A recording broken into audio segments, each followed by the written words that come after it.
The wind cut through the valley like a blade, dry and sharp, carrying with it the scent of ash and the whisper of old sorrow. Dust curled through the narrow dirt lanes of the town of Ember Creek, a forgotten corner of the West, where salvation had long since dried up and dreams came brittle and few. In the haze of a late autumn sun, a figure moved slowly, limping slightly, her left arm burdened by a heavy pail, her right sleeve pinned and empty. Clara Bellwether was the sort of woman folks talked about only when they were sure she couldn't. Here, the one-armed girl, the cursed one, the fire girl. If she passed by the saloon, men tilted their hats low to hide their smirks. Women crossed to the other side of the street. Children stared until their mothers hissed warnings to behave. She never returned the looks. She didn't need to. She'd lived long enough in the shadows to know how deeply they clung. She was 26, though the lines carved into her brow suggested more. Her eyes, once soft and blue like spring water, had grown dim, weathered by years of hunger, rejection, and whispered cruelties. She worked when she could, sweeping the chapel floor, scrubbing the blood from tavern floors after brawls, stitching clothes with clumsy, one-handed patience. Each coin she earned stretched thinner than her skin, but she endured. Day by day, she endured. 10 years ago, Ember Creek had been a place of music and promise. That was before the war swept through, dragging brothers and fathers away in blue and grey. Before crops failed and water turned scarce. Before the fire. It had started on a still night when lightning cracked dry sky, striking the Bellwether barn like a divine judgment. Clara had heard her little brother screaming before anyone else did. His room was above the barn, a makeshift bedroom carved into the hayloft. Flames rose fast, greedy and brutal. Clara ran in without a second thought. She was 16 then, barefoot, heart pounding, hands raw from clawing at beams. She pulled him out, burned and choking. But the roof collapsed before she could escape. A timber crushed her right shoulder. She woke 3 days later with fever and a phantom limb. Her arm was gone. So was the house. Her brother survived, but he left shortly after, too scarred and restless to stay. Their parents buried themselves in grief and blamed her for surviving. Now, a decade later, Clara existed in a sort of purgatory, neither respected nor reviled, just forgotten. She moved like a ghost across the chapel floor, broom in hand, sweeping up the dust that never stopped returning. Father Elgin had long since stopped pretending he paid her out of kindness. 1 coin per morning, and don't forget the pews, he said that day, not looking up from his Bible. She nodded once, silently, and returned to her work. By noon, the sun blistered through the stained-glass windows, setting fire to saints' faces.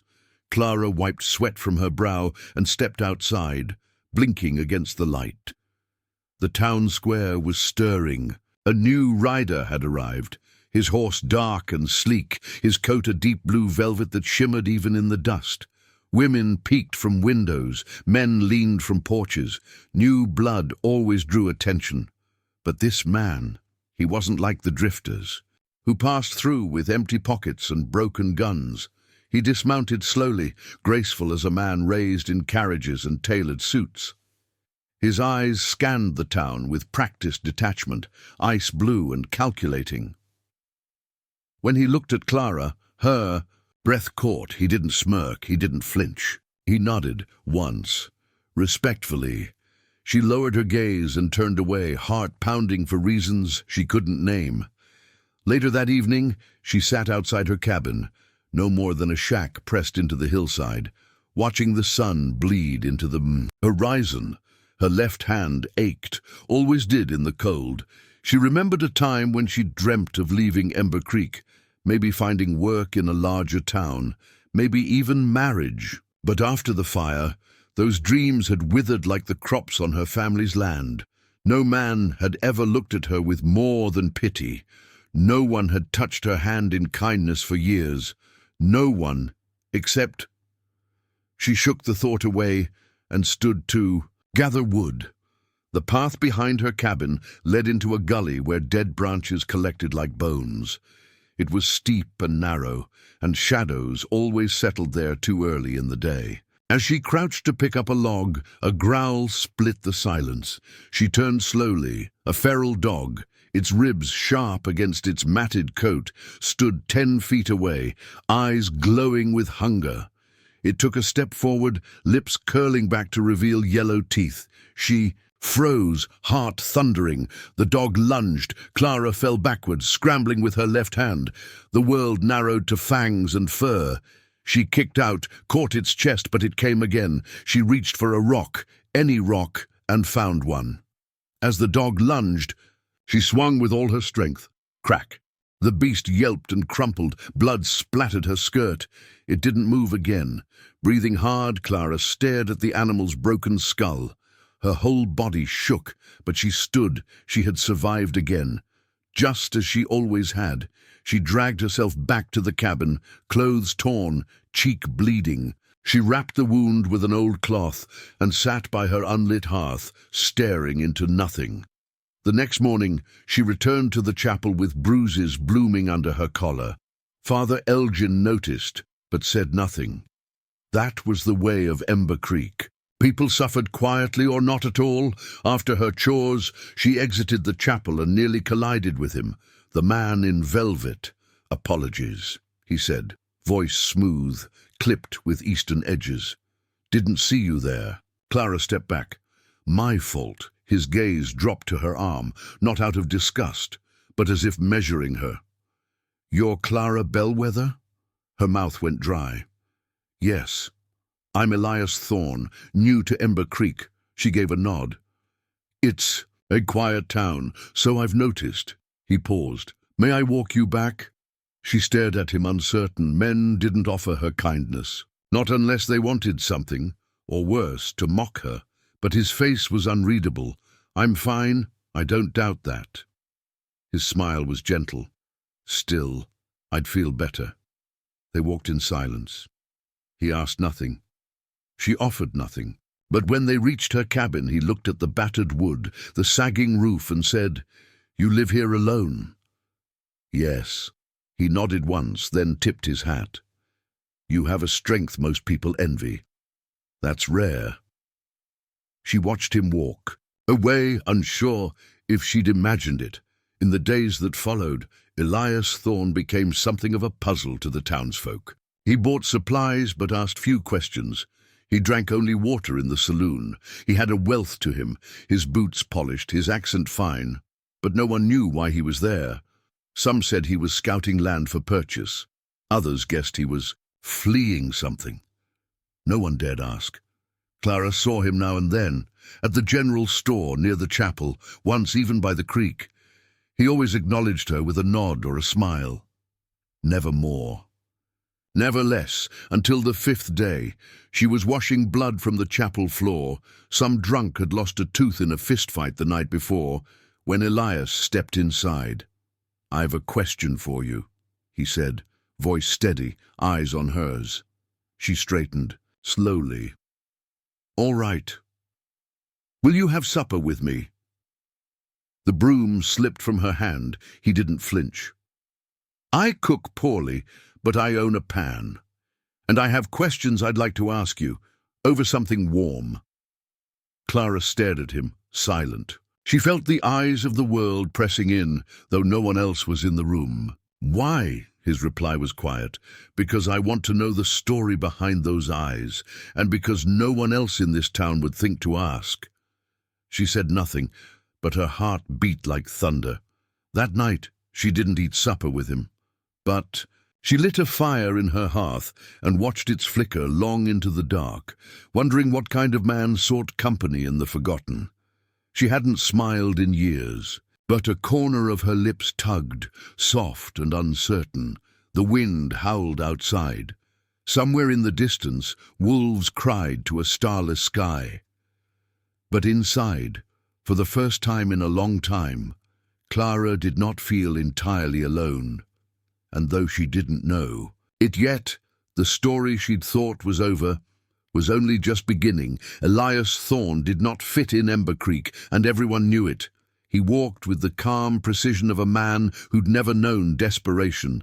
His words were clean, his posture unbent, and his face always bore that quiet, unreadable half-smile that made people suspicious. He spoke politely to the grocer, tipped generously at the saloon, and nodded at townsfolk in passing, but he never truly belonged.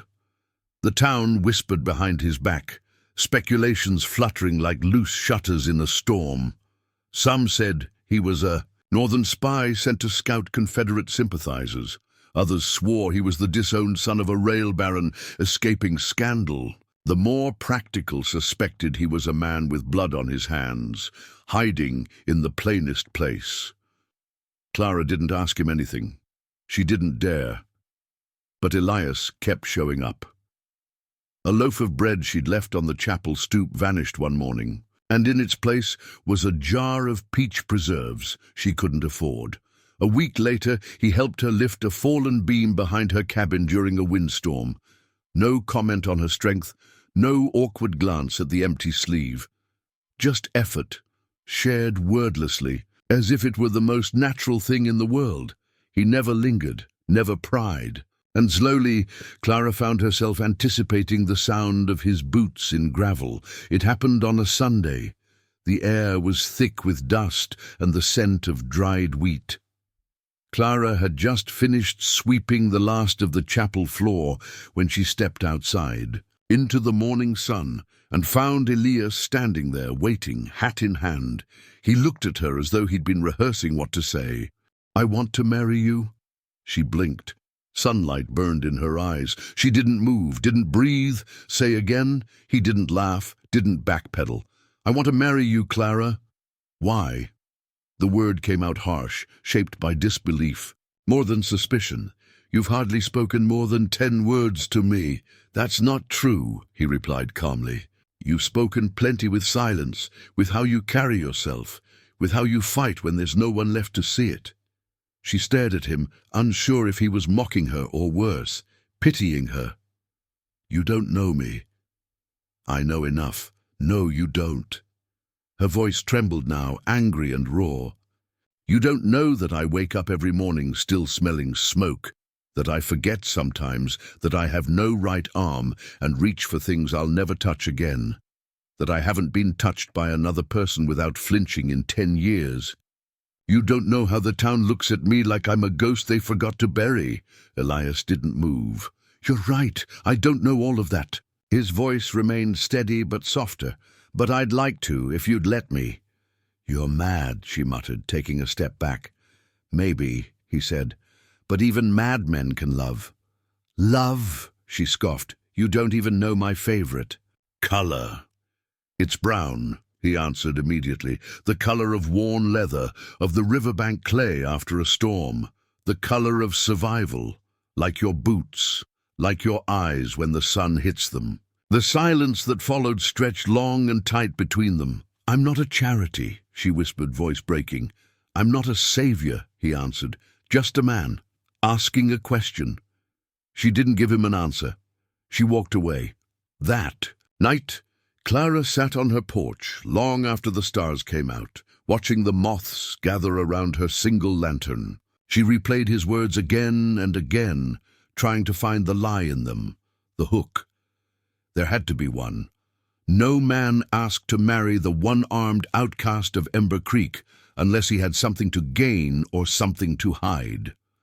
The next day, whispers followed her through the market. Women clutched their baskets tighter when she passed, casting sidelong glances. The widow Mayfield scoffed loudly as she walked by, muttering to her friend, "Even broken things get polished when men are desperate enough." The butcher, normally friendly, short-changed her without apology. At the chapel, Father Elgin pulled her aside, hand heavy on her shoulder. "Be cautious," he said gravely. "Men like Elias Thorne don't come looking for wives in places like this, especially not from among the wounded." Clara pulled away. "And what place is that, Father?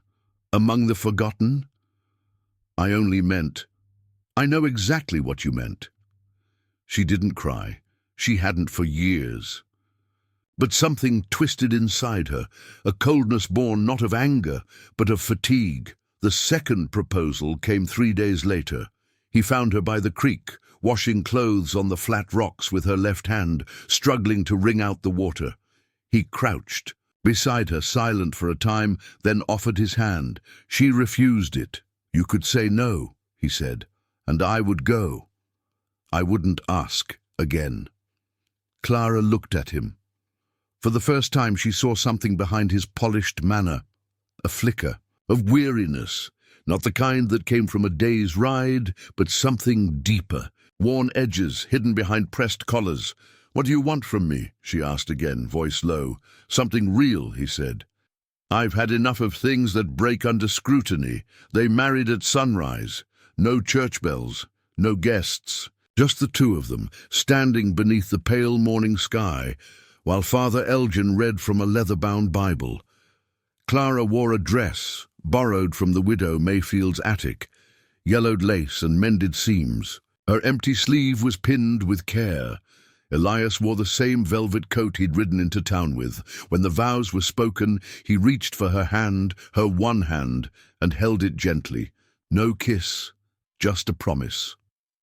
Afterward, she returned to her cabin to gather her things, which didn't take long. A basket of sewing supplies, a faded photograph of her brother, a knife she kept under the pillow, and a wooden carving of a horse he'd made her when they were children. She found Elias waiting beside a wagon, horse already harnessed. No fanfare, no destination given. They rode in silence for miles, the sun climbing slowly behind them. As the town faded into the distance, Clara felt something she hadn't in years, uncertainty untinged by dread. Not quite hope, but close. By midday, the wagon turned off the main trail and climbed into the hills. Pines thickened around them, and the path narrowed until it was barely more than a line between trees. At last, Elias reined in the horse before a small cabin nestled in a hollow between two ridges. It was sturdier than her old place, but modest, wood smoke curling from the chimney, a porch swing creaking softly in the wind. "This is home," he said simply. She stepped down, boots crunching, on the frost-hardened dirt. The air was colder here, sharper. "You're not what I expected," she said at last. "I hope not," he replied. That night, Clara sat on the porch while Elias prepared something inside. She listened to the wind stir through the trees and the occasional rustle of movement in the underbrush. The silence here was different, wider, deeper, not the silence of loneliness, but of stillness. She still didn't trust him, not entirely. But there was something in his quiet, in the way he looked at her without flinching, that made her wonder if perhaps, just perhaps, she wasn't cursed after all. When he came outside with 2 bowls of stew, he handed her one without ceremony and sat beside her.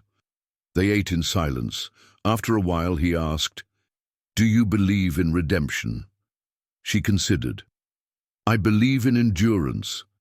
Redemption feels like something other people get. I used to think that," he murmured, "and now I married you." She looked at him then, not as a stranger or a mystery, but as a man. And for the first time since the fire, she didn't feel broken under someone's gaze. He didn't reach for her, didn't press, and somehow that made all the difference. As the moon rose above the ridge, casting silver light across the trees, Clara realized she had crossed a threshold, not of marriage, not even of trust, but of choice.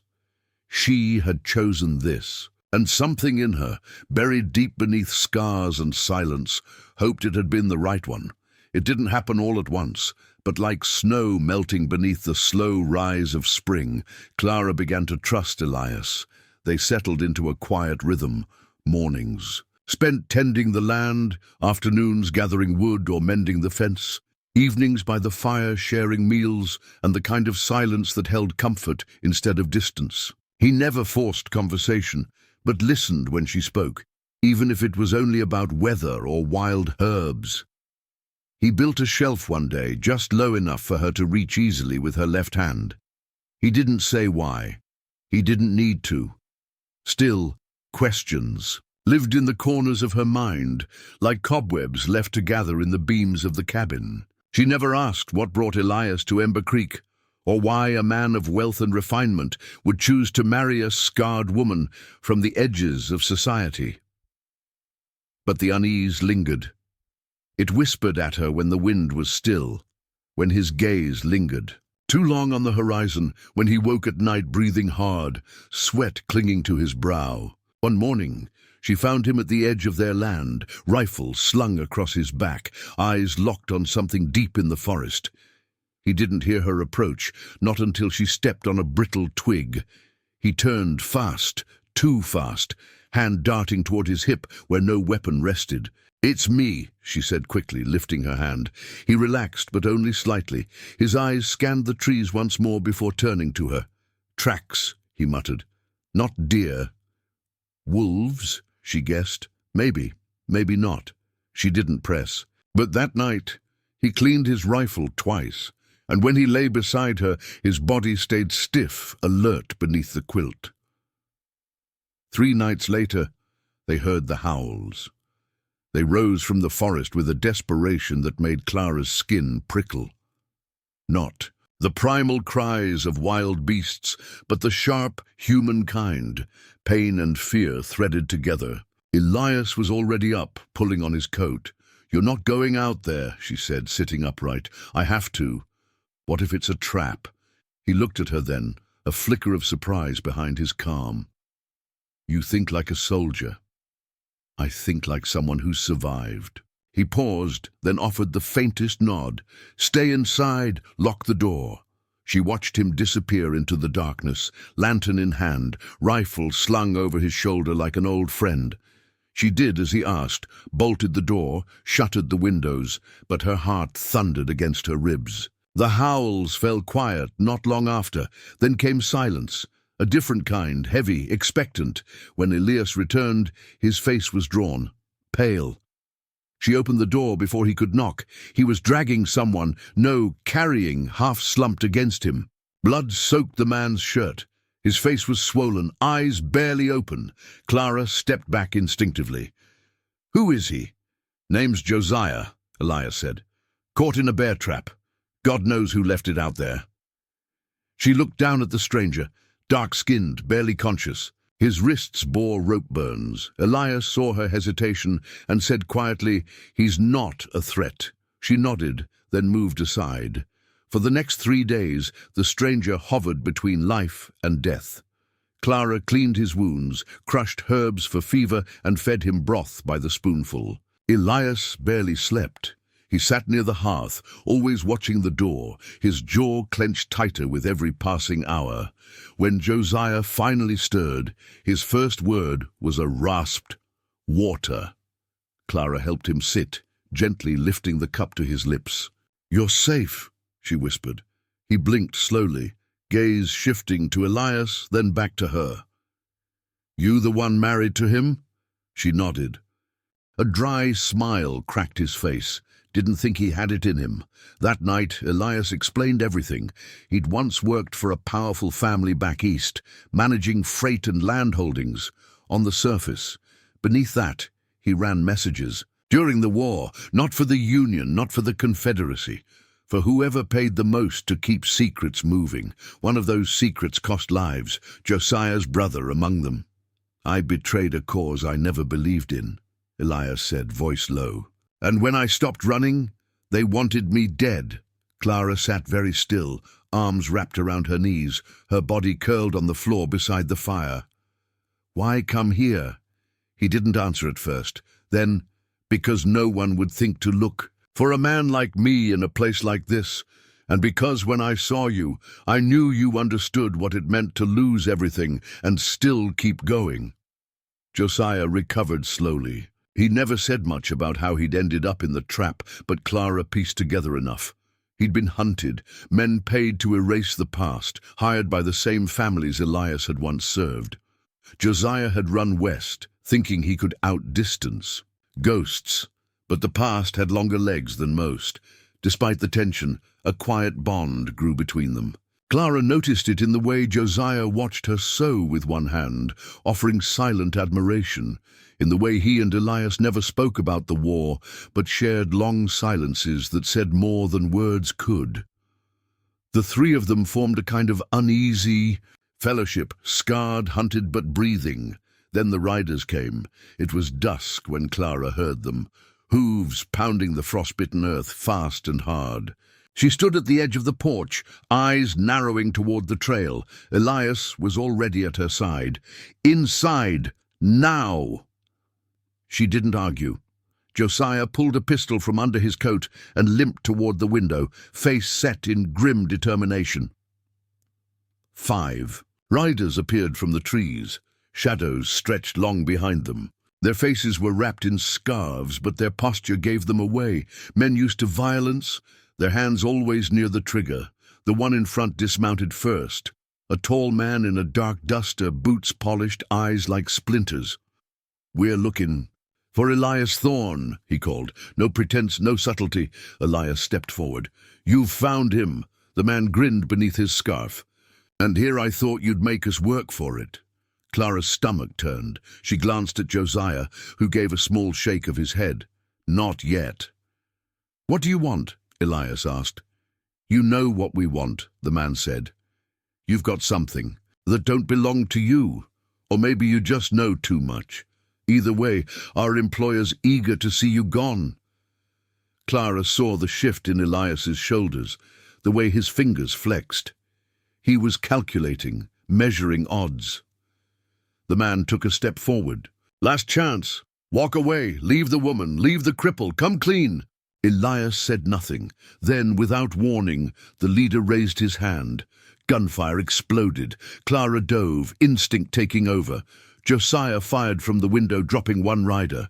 Elias returned fire, but the others spread out, circling the cabin. Clara crawled behind the table, heart hammering, ears ringing. The air filled with smoke and the sharp tang of gunpowder. Glass shattered, wood splintered. Josiah groaned, a bullet grazing his shoulder. Clara crawled to him, pressing a cloth against the wound, her own hands shaking. "We won't hold them long," he muttered. Elias kicked over the table, ducking behind it. "We don't have to. We just have to survive." Another shot cracked, and the man in the duster cried out. Then silence. It was sudden and complete, the way a blizzard stops just before sunrise. Clara looked up, breath catching. The remaining riders were gone. Their leader lay face down in the dirt, unmoving. Elias stood slowly, rifle still raised. His face was pale, blood dripping from a cut above his eye. Josiah sat against the wall, grimacing. "Did we win?" "No," Elias said. "We bought time." That night they buried the bodies in the woods. Clara didn't ask what would come next. She knew. More men, more blood.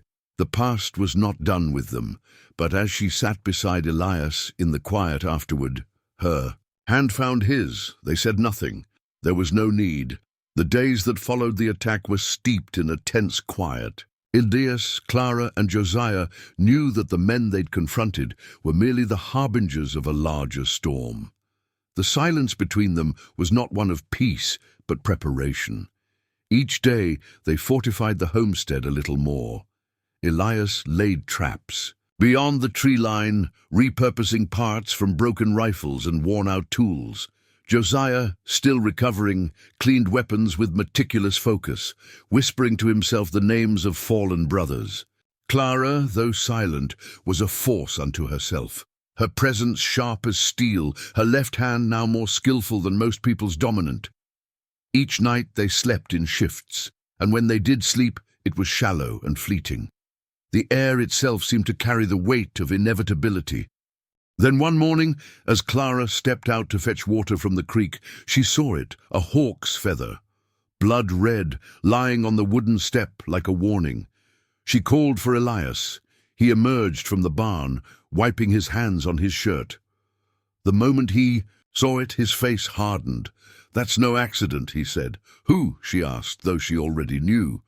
"Granger. He's sending a message." Josiah stepped into the light. Or someone else is.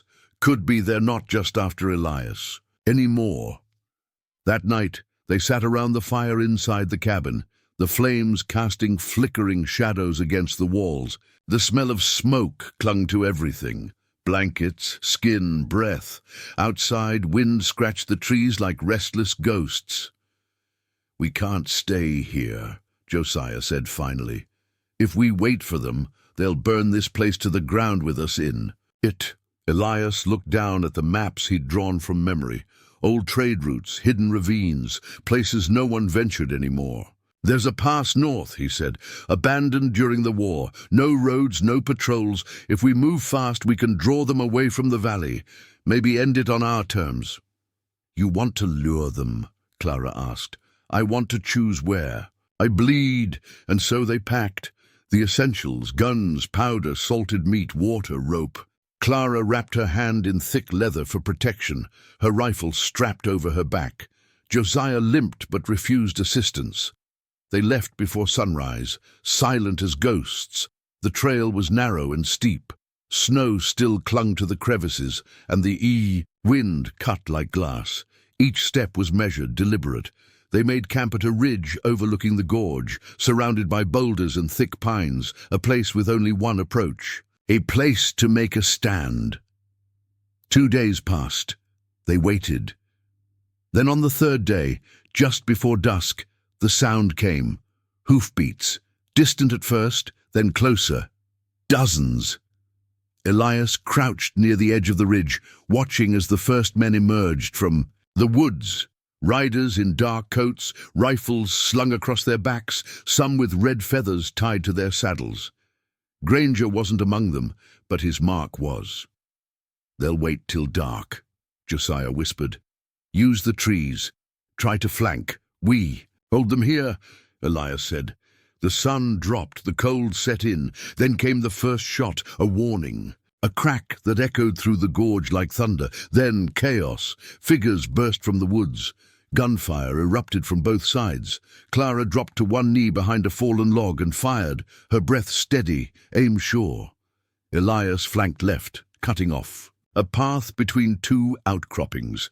Josiah held center, taking down 2 men before they could even aim.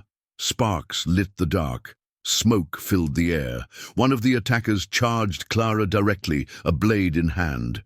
She waited until he was nearly on her, then dropped him with a shot to the chest. Her hand ached from the recoil, but she didn't stop. They fought like wolves cornered in a den, desperate, brutal, unrelenting. Hours passed. Bodies littered the snow. Blood steamed against the frost. The attackers began to retreat, some stumbling, others carried by wounded horses. But Clara, Elias, and Josiah remained. They didn't speak. They didn't celebrate. They survived. By morning, a silence settled again, not the tense kind, a new one, a final one. Elias moved among the fallen, checking for any signs of movement. He paused at one body, smaller than the rest, young, no older than 17. He turned away, jaw clenched. Clara approached him quietly. "Was it enough?" she asked. Elias didn't answer. Back at the cabin days later, the land seemed almost untouched by what had passed. Snow had fallen again, covering the scars. But they knew what lay beneath. Every tree, every step on the porch. Held memory now, Josiah packed to leave. "You don't have to," Clara said. He shook his head. "I've got family west, people who thought I was dead. Maybe it's time to show them I'm not." She nodded and hugged him tight. "You saved me," she whispered. He pulled back, smiling. "No, you saved each other." After he left, the cabin felt too quiet. Clara sat by the hearth that evening, staring into the flames. Elias entered, carrying a bundle wrapped in cloth. He laid it beside her gently. "What's this?" she asked. He unwrapped it. Inside was a small wooden box. She opened it. Inside, resting on a bed of velvet, was a silver ring. Delicate, beautiful. Clara looked up, eyes widening. "I never gave you a real one," Elias said softly. "Didn't have one. Didn't think you'd stay long enough for it to matter." She reached for it, slipping it onto her finger. It glinted in the firelight like frost kissed by dawn. "I stayed," she said. He nodded. "And I'll keep staying, if you'll have me." She leaned into him, resting her head on his shoulder. They said nothing more. Spring came slow that year. The snow melted in streaks, revealing soil and green shoots beneath. Life, tentative but persistent. Clara tended a small garden out back. One-handed, yes, but skilled. She'd learned to balance tools, to grip with her wrist, to move with the rhythm of the earth. Elias worked the field. Sometimes he read aloud to her by firelight, old journals, from when he was young, filled with dreams he'd once forgotten. They never spoke of the bloodshed again. It wasn't forgotten, but it was finished. Until one evening, a rider approached, alone, dressed in simple clothes, a letter in hand. Clara met him at the edge of the fence. "Message for Elias Thorne," he said. Elias came out, took the letter, broke the seal. His eyes scanned the page. Then again Clara watched the color drain from his face. "What is it?" He looked at her, breath held, then handed her the letter. She read it. A simple message. "They're coming. Granger had a brother. He wants revenge." She folded the paper. No trembling, no fear. "We'll be ready," she said. And they would be. Not because they wanted to fight, but because they had learned that peace was something you had to protect, not just hope for. They had bled for it, buried for it, and if needed, they would again. The horizon burned gold as the sun set behind the hills. Elias stood beside Clara, her hand in his. "We keep living," he said. "Yes," she replied, "no matter what comes." And they stood there side by side, two souls battered by fire but unbroken, watching the sky turn dark and waiting for whatever came next.